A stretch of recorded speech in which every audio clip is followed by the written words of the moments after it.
Bom dia, povo de Deus. Hoje estou trazendo aqui um assunto da lição. Vamos comentar um pouco essa lição. Que essa lição está falando de uns assuntos interessantes e muito importantes, principalmente para a liderança da igreja. Está se falando exatamente para a liderança da igreja. Santo Deus, Pai eterno, exaltado e glorificado seja o teu nome. Aqui está a lição da Escola Sabatina, para nós meditarmos, aprender os ensinamentos do Senhor e rever alguns conceitos nossos para botar em prática, porque é para isso que serve a lição. Que o Espírito Santo abençoe cada um de nós e nos capacite a praticar a tua palavra. Em nome de Jesus. Amém. Hoje é quinta-feira, 21, de novembro de 2024. Vocês são daqui de baixo. É o tema que vem dizendo aqui. O que significa essa expressão? Vocês são daqui de baixo. Deus estava falando para os líderes da sua época, que eles estavam seguindo ensinamentos de homem e não de Cristo. E não de Cristo. Em nosso estudo de João até agora, vimos que o apóstolo mostra como Jesus é, de fato, o Messias prometido, a grande esperança pela qual o povo judeu ansiava. No entanto, muitos líderes religiosos eram os maiores inimigos de Jesus. Por quê? Muitos líderes religiosos eram os maiores inimigos de Jesus. Por quê? É a pergunta. Porque Jesus falava a verdade. Quem fala a verdade incomoda aqueles que estão nas trevas. Simplesmente assim. Simplesmente assim. Paulo, quando estava também na sua época pregando a palavra do Senhor, ele, no livro de Atos, capítulo 24, 10 a 17, fala que ele era um perturbador. E foi julgado, condenado, por estar falando a verdade. Então o povo ali se irou com ele, dizendo que ele estava criando situações desagradáveis dentro da sinagoga. Estava perturbando, ele era um perturbador. E Jesus aqui no caso, para os líderes judeus, era Jesus que era o perturbador. Paulo era o perturbador na sua época. Se você for para a época de Elias, quem era o perturbador ali? Era Elias. Elias era considerado o perturbador. Por quê? Tanto Jesus, como Paulo, como Elias, estavam incomodando. Por quê? Eles falavam a verdade. Então, os líderes, acostumados com seus erros, ensinamentos humanos, não suportavam ouvir essas verdades. Quem está sendo perturbador de águas claras? Considerado perturbador de águas claras? Eu. Edmilson Ramos. Estou sendo considerado um perturbador de águas claras. Por que o que eu estou falando, meu irmão? Eu estou provando na Bíblia. E sabe qual é a acusação que eles me dizem, que eles me chamam? Inclusive o pastor esteve aqui na minha casa e ele falou: como é que você é dessa igreja e fica falando mal da igreja? Eu respondi para ele: eu sou dessa igreja, mas não posso passar a mão, fazer vista grossa nos erros que eu estou vendo. E outra coisa, você não vai encontrar em lugar nenhum eu falando que a igreja, que eu estou contra a igreja. Não, eu estou falando da liderança da igreja, que é diferente. A liderança está ensinando de maneira equivocada. Não estou dizendo a igreja, eu estou falando, sempre eu falo da liderança. Inclusive tem um vídeo meu aí que eu fico falando quem era mais cego. O cego de nascença ou os líderes? Eu sempre estou falando assim da liderança. Não estou falando da igreja. Aí para me incriminar, ele já vem com um tom de acusador, me acusando. Porque é o tom que eles falam aqui, dessa forma, para me incriminar. E a lição de hoje está falando exatamente dos líderes que não estavam seguindo os ensinamentos de Jesus. Na época de Jesus, inclusive nos dias de hoje. Se eu for refazer uma lista aqui, é muito grande a lista que os líderes estão ensinando errado aí. que o juízo começa no ano 31, como vocês ensinam aí? Isso não é assim. Não é assim. Não é isso que a Bíblia ensina. As trombetas, vocês já foram todas tocadas? Quando nós estudamos Apocalipse capítulo 7, ali fala que Deus colocou 4 anjos para reter os ventos, enquanto o povo de Deus não foram o quê? Selados. Mas depois que o povo de Deus terminar o selamento e Deus fechar a porta da graça, o Espírito Santo, ele vai parar de interceder junto com os ímpios. Jesus vai terminar o juízo investigativo.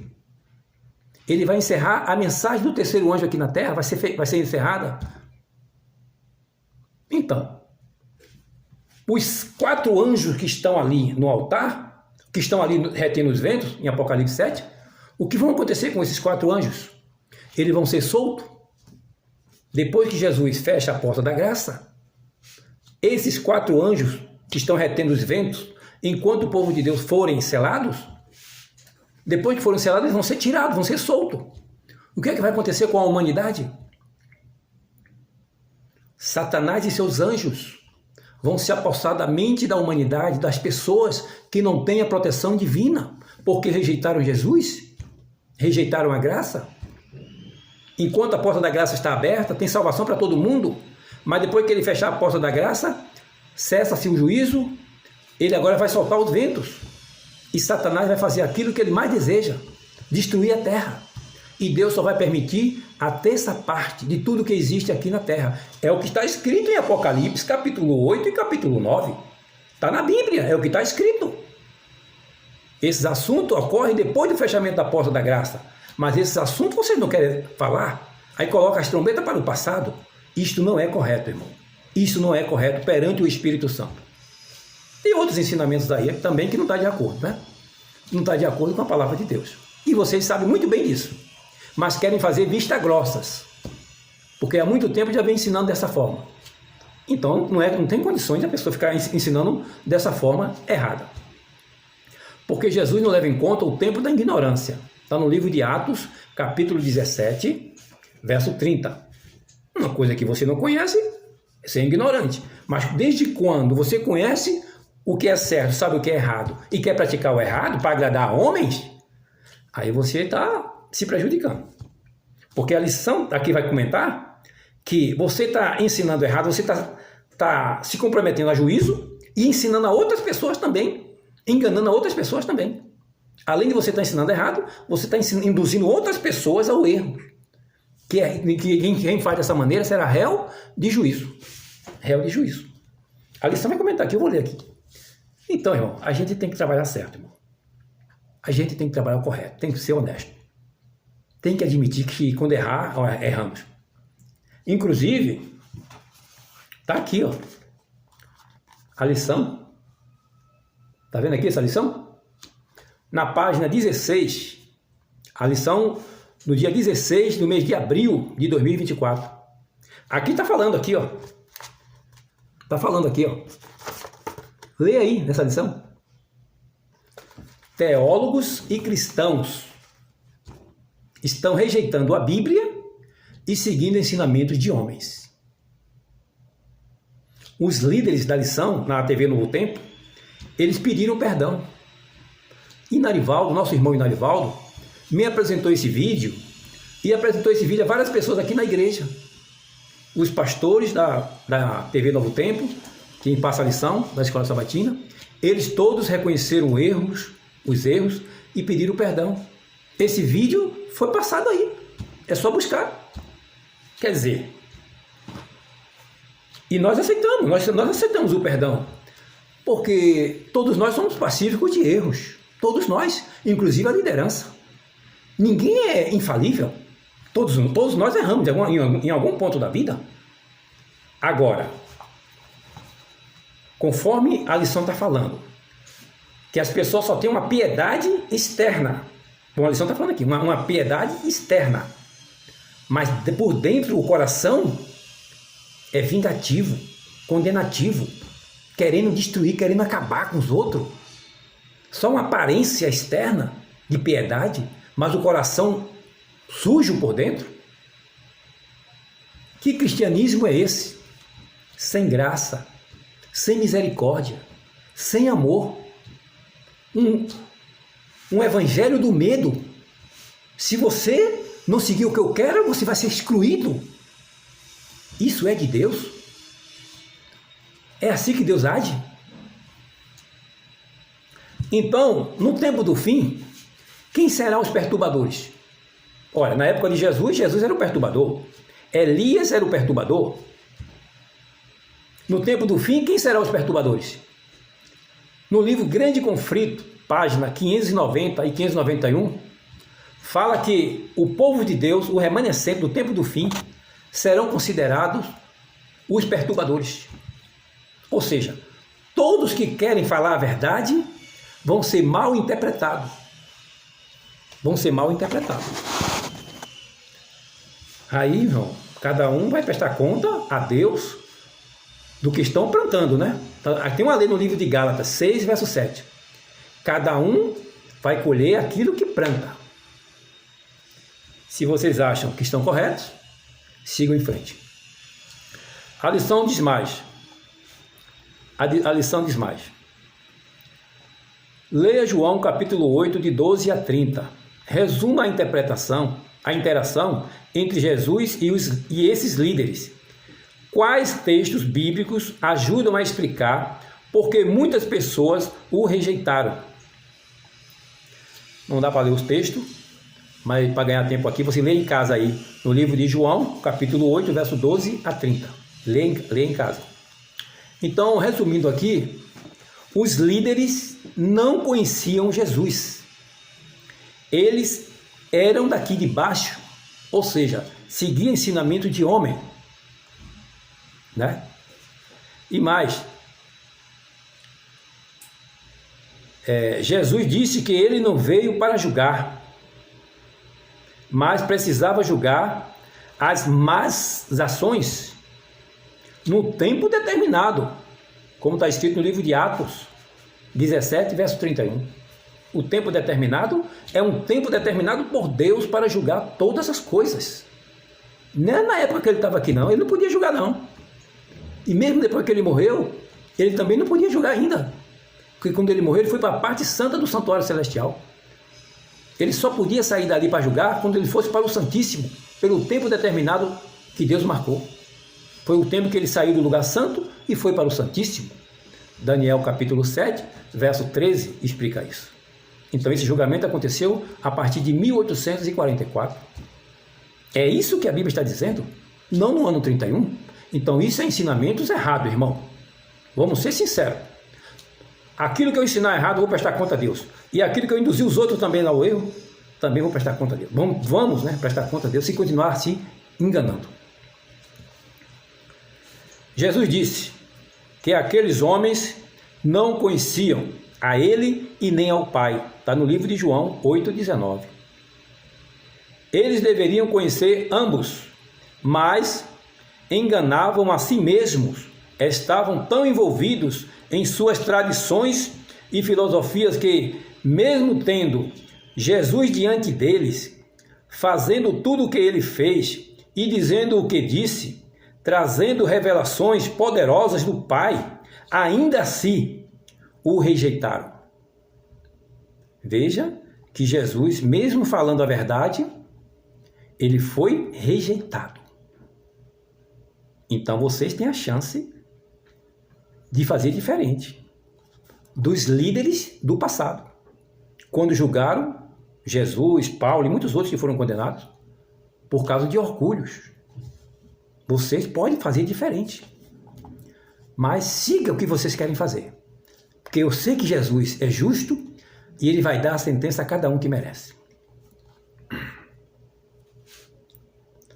Em segundo lugar, Jesus disse: vocês são daqui de baixo.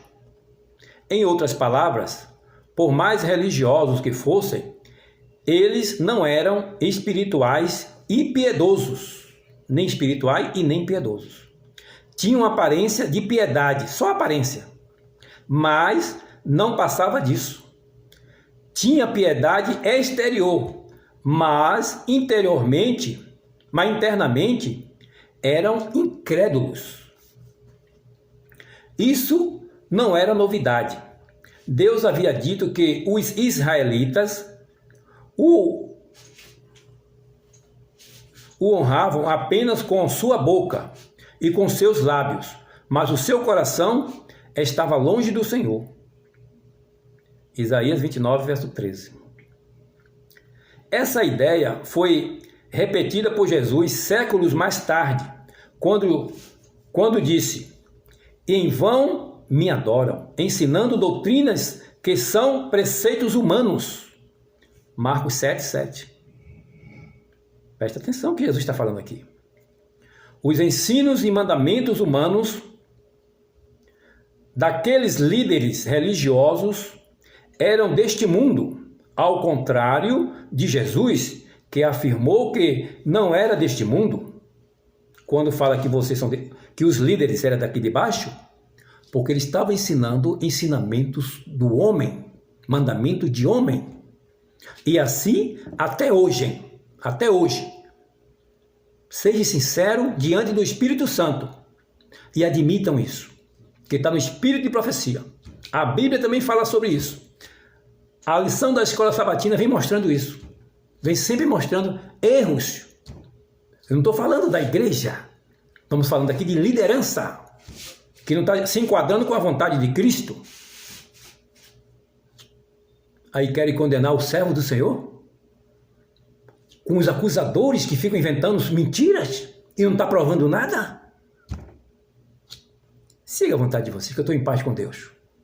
Eu fui chamado não para ser mais um na multidão. Eu não sou mais um na multidão. Por mais que vocês interpretem a minha vida de maneira equivocada, eu não sou mais um na multidão. Eu não sou mais um na multidão. Inclusive, nessa carta que eu recebi aqui de vocês, para comparecer no dia 1º de dezembro, olha como vocês escreveram o texto aqui. Estamos pesarosos com o que ocorreu na sua vida cristã. Isso tem preocupado a igreja e entristecido corações que o amam. Olha o tom pejorativo que vocês colocaram aqui. Degradando a minha fé. E quem ama, espera, suporta, não se agrada do erro do irmão. Está lá em 1 Coríntios 4, 13, 1 Coríntios 13, verso 4 a 7. Leia aí, leia lá para ver. Não é assim, irmão, que se faz. Nós precisamos viver a palavra de Deus, praticar a palavra de Deus, ser sincero. Então, siga a vontade de cada um de vocês. Eu vou seguir a palavra de Deus. O que mais está falando aqui? Os ensinamentos e mandamentos humanos daqueles líderes religiosos eram deste mundo, ao contrário de Jesus, que afirmou que não era deste mundo. Já era bastante ruim que estivessem enganando a si mesmos, mas a tragédia era agravada porque também, tá vendo? Desencaminhavam outras pessoas. Embora, curiosamente, João tinha escrito que, como resultado da conversa descrita, esses versículos, muitos creram em Jesus. Assim, apesar da má liderança, muitos judeus conseguiram se livrar da influência deles e ver por si próprio quem era Jesus. Precisamos, irmãos, enxergar Jesus. Quem é Jesus? Como Jesus trata as pessoas? Qual o ponto principal de Jesus para a salvação do homem que ele quer? Ele quer salvar. Independente da sua situação, do seu erro, ele quer recuperar você. Ele quer salvar você. Ele não quer condenar você. Ele envia o Espírito Santo para convencer o homem do pecado, da justiça e do juízo. Quando ele estava na terra, Judas era o tesoureiro da igreja e Judas estava roubando. Jesus não julgou Judas e nem tirou Judas do seu serviço, do seu posto de serviço. Ele continuou lá. Jesus deu a chance para ele se arrepender. Se ele se arrependesse, Jesus só ia julgar ele no tempo determinado que Deus havia marcado, no tempo do juízo celestial. Então, enquanto ele estava aqui, ele não podia julgar ninguém. Só quem pode julgar é Jesus, num tempo determinado. João, capítulo 5, verso 22 e verso 27, João disse, o Pai a ninguém julga, mas confiou todo o julgamento ao Filho. Então, porque eu estou numa liderança de uma igreja, eu tenho que ver o erro, eu tenho que baixar a cabeça, fazer vista grossa, como todo mundo está fazendo aí, desfazendo da palavra de Deus e aceitando isso. Me desculpe, mas eu não sou mais um na multidão. Eu não sou mais um na multidão. O sal tem que fazer a diferença. Isso não é sal. Aceitar o erro e não questionar, e não poder questionar, ainda tem essa também. Se questionar é julgado e colocado para fora. Você não pode nem questionar. É o evangelho do medo. Não tenho medo, porque o evangelho de Jesus, ele disse no livro de Hebreus 4, verso 16. Devemos chegar diante do tribunal de Cristo com alegria, com confiança, não com medo. Porque esse Deus não quer condenar ninguém, ele quer salvar você. Esse é o recado de Deus. É o que a lição está dizendo para nós. Que nós temos que praticar a verdade. Se eu não praticar a verdade, estou enganando a si próprio e ainda seduzindo outros ao erro. Será réu de juízo. Que Deus tenha misericórdia de todos nós. Este é o recadinho de hoje. Santo Deus, Santo Pai, exaltado e glorificado seja o teu nome. Só o Senhor sabe julgar com justiça. O homem tinha um coração muito mau e um desejo muito grande de querer condenar o outro. Jesus, quando estava diante de Pilatos, Pilato olhou para Jesus e disse, olha, não vejo erro nenhum nesse homem. Mas o desejo humano ali era de condenar Jesus. E foi o que aconteceu. Cada um vai dar conta de si ao Senhor. A palavra do Senhor diz em 2 Coríntios 5:10, que todos nós vamos comparecer diante do teu tribunal. E que seja feita a tua vontade. Obrigado, permanece com todos nós, em nome de Jesus. Amém.